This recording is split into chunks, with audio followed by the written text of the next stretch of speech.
Have you ever had that weird experience with an AI where one minute it gives you this brilliant, perfect answer, and the next it says something that makes absolutely no sense at all? Well, it turns out the difference between genius and, garbage in AI, it almost always comes down to one single thing, the data. Today, we're going to pull back the curtain on the hidden force that really shapes how every AI performs. I mean, it's a question we've all asked ourselves, right? You ask a chatbot to summarize an article, and it just makes stuff up. Then you ask a different one to plan your entire vacation, and boom, it nails it flawlessly.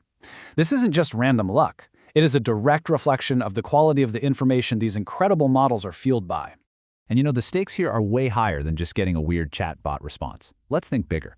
In the corporate world, up to 40% of all strategic projects fail. And the reason? It's not bad ideas. It's bad data. This is a massive, multi-million-dollar problem that's hiding in plain sight. All right, so here's our game plan. We're going to start with the classic garbage in problem. Then we'll look at the manual data trap so many people fall into. After that, we'll get into the good stuff, the solutions, like automating for quality and why human feedback is so crucial. And finally, we'll tie it all together and look at the data-centric future of AI. Okay, let's kick things off with the absolute foundational rule that governs everything in AI. It's a really simple idea, but it has some pretty massive consequences. The incredibly high cost of low-quality data. You've probably heard that old saying from the early days of computers, garbage in, garbage out, right? Well, for AI, this isn't just a catchy phrase. It is the law of the land.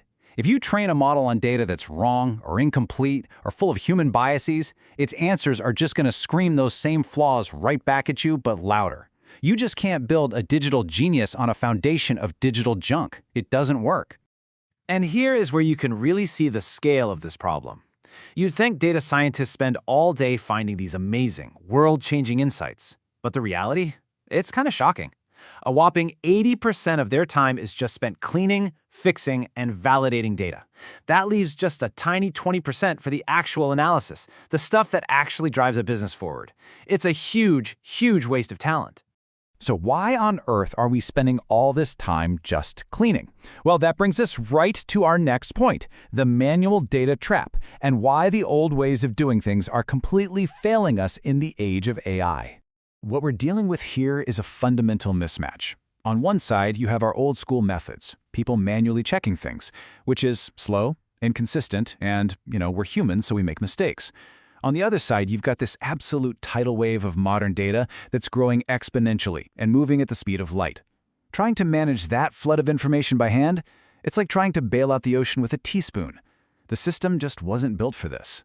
And this whole situation isn't just frustrating, it is incredibly expensive. We're talking about stale reports that lead to bad decisions, missed business goals, and data teams that are constantly just putting out fires instead of building cool new things. And the price tag? According to Gartner, this manual data trap costs the average big company $12.9 million every single year.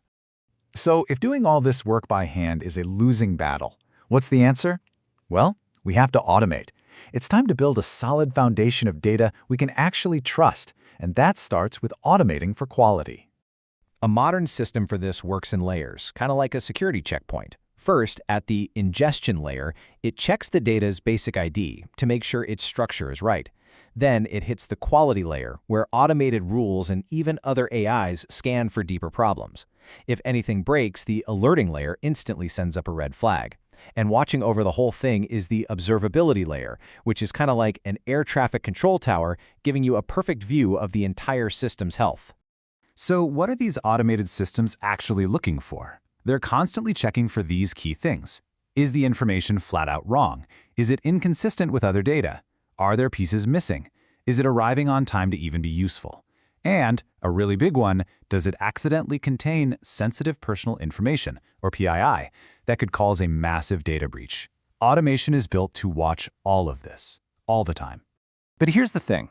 Automation can't fix everything.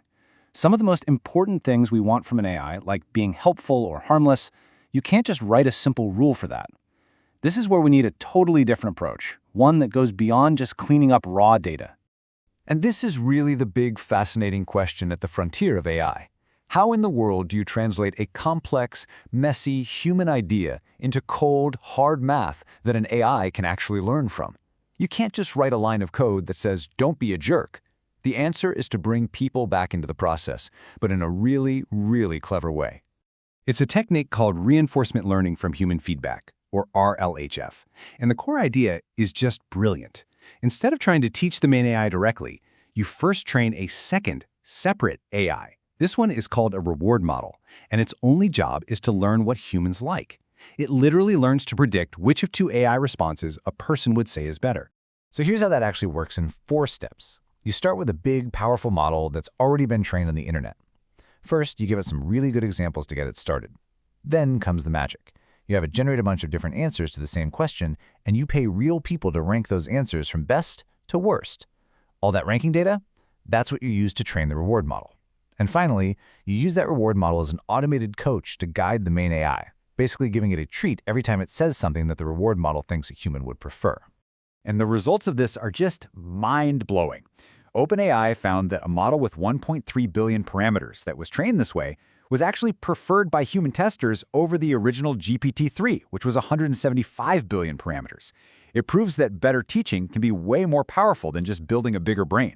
So what all this points to is a really fundamental shift in how we build AI. We're moving away from focusing on the algorithm and toward a data-centric future, where the information that feeds the AI is the real star of the show.